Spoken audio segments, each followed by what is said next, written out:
మరోసారి అభివాదాలు చెప్పుకుంటూ నెక్స్ట్ కేసులోకి వెళ్దామండి.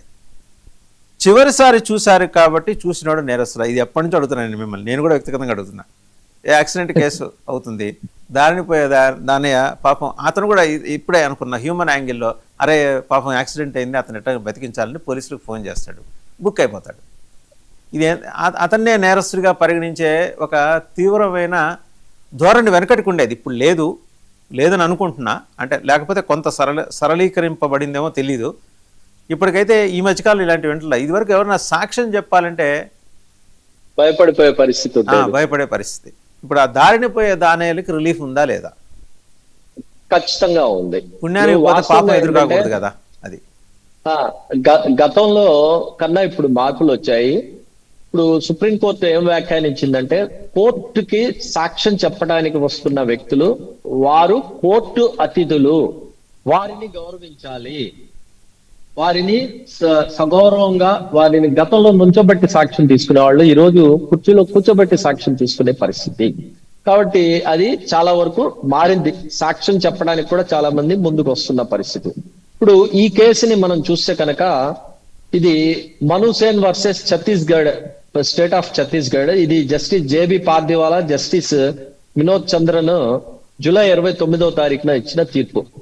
ఈ తీర్పు సారాంశం తెలుసుకునే ముందు మనం సెక్షన్ 106 ఎవిడెన్స్ యాక్ట్ ని మనం గమనించాలి.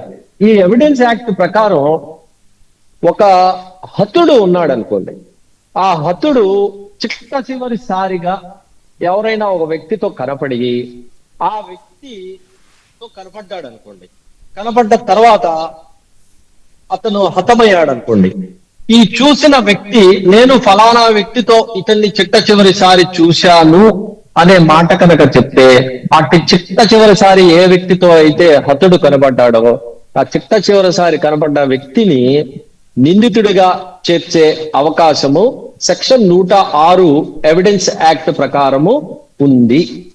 అయితే ఈ కేసు సారాంశం ఏంటంటే, ఒక దారిన పోయిన దానయ్య ఏం చేశాడంటే, చెరువు గట్టు మీద ఒక ఆలయం దగ్గర ఒక శవాన్ని చూసి పోలీసులకు కంప్లైంట్ చేశాడు.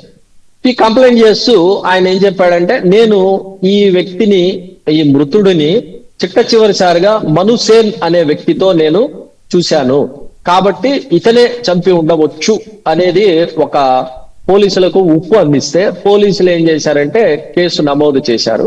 కేసు నమోదు చేసిన తర్వాత అక్కడ ఉన్నటువంటి జిల్లా కోర్టు, అదే విధంగా అక్కడ ఉన్నటువంటి ఈ ఛత్తీస్గఢ్ హైకోర్టులు రెండు ఏం చేశాయంటే, ఈ మనుసేన్ అనే వ్యక్తికి జీవిత ఖైదుని విధించాయి.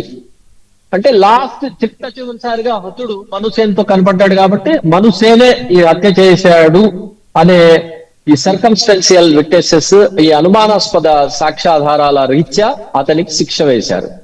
అయితే దీనిని సుప్రీంకోర్టులో ఛాలెంజ్ చేసినప్పుడు సుప్రీంకోర్టు ఏం చెప్పిందంటే, చిట్ట చివరిసారి హతుడు నిందితుడు కనపడ్డాడు కాబట్టి కేవలం ఆ ఒక్క అంశాన్ని ప్రాతిపదికగా తీసుకుని ఈ నిందితుడి మీద కేసు దాఖలు చేసి అతన్ని శిక్ష వేసి ముద్దాయిగా జీవిత శిక్ష వేయడం అనేది సరికాదు. కేవలం ఆ ఒక్కటే సరిపోదు.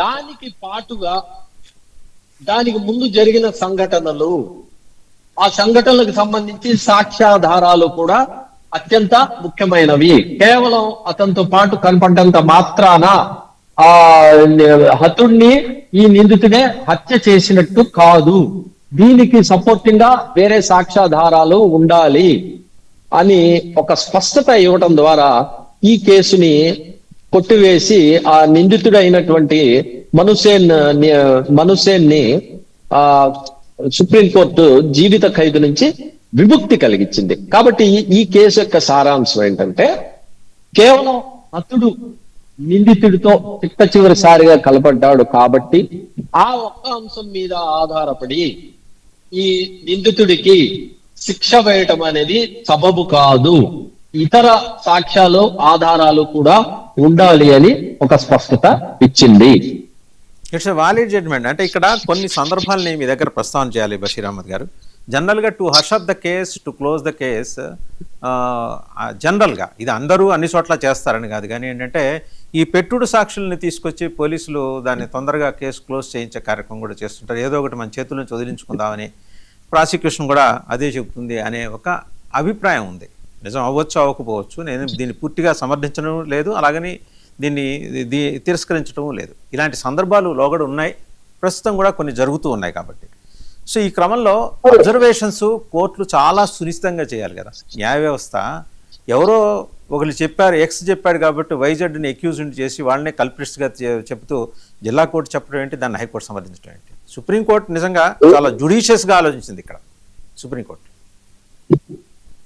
వాస్తవంగా ఏంటంటే జిల్లా కోర్టు ఏం చేస్తుందంటే వారి ముందున్న పేపర్లు, వారి ఎదురుగుండా చెప్పిన సాక్ష్యాలు, ఆధారాలు, అక్కడ జరిగిన వాదోపవాదాలు, వీటన్నిటిని విన్న తర్వాత అక్కడ ఉన్నటువంటి జడ్జి ఒక నిర్ణయానికి వస్తాడు.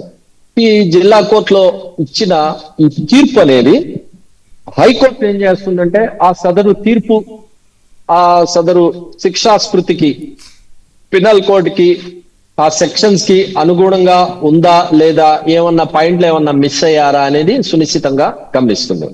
దీని తర్వాత మళ్ళీ సుప్రీంకోర్టుకి వెళ్తుంది. సుప్రీంకోర్టుకి వెళ్ళినప్పుడు ఏమవుతుందంటే ఈ కేసుల్ని, ఈ శిక్షా స్మృతిని, ఈ సెక్షన్స్ ని కూడా ఈ బాగా తీవ్రంగా, సున్నితంగా, అతి లోతుగా పరిశీలిస్తారు. కాబట్టి కొత్త అంశాలు బయటకు రావడానికి అవకాశం ఉంటుంది.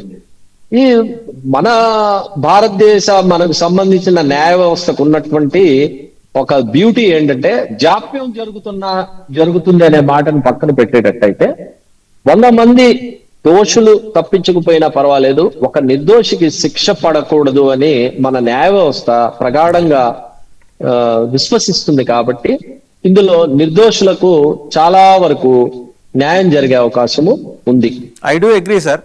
1000 మంది దోషులు తప్పించుకున్న ఒక నిర్దోషికి శిక్ష పడకుండా ఉండాలన్న స్ఫూర్తితో న్యాయ వ్యవస్థ. బట్ ఆ ఒక్క నిర్దోషికి ఆర్థిక స్తోమత లేక సుప్రీంకోర్టు దాకా వెళ్ళలేకపోతే పరిస్థితి ఏంటి?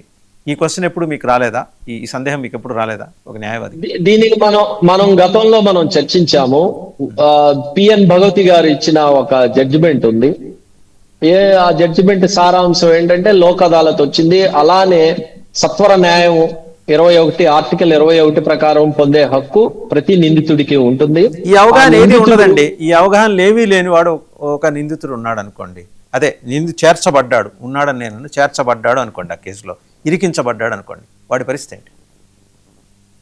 అలాంటి వ్యక్తుల కోసమే కదా మనం ఇప్పుడు చేస్తున్న ప్రోగ్రామ్ ని మనం చేపట్టింది. కాబట్టి అలాంటి వ్యక్తులకి ఈ విషయం తెలియాలి అంటే చిన్నప్పటి నుంచే పాఠ్య పుస్తకాలలో, అలానే ఈ పేపర్లలో, సామాజిక మాధ్యమాలలో విస్తృతంగా ప్రచారం చేయాల్సిన అవసరం ఉంది.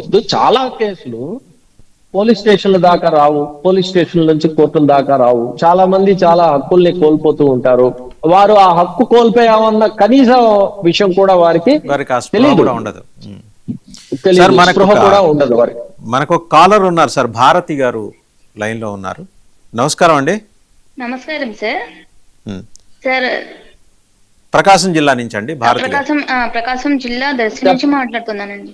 చెప్పండి మేడం, చెప్పండి. నమస్తే సార్.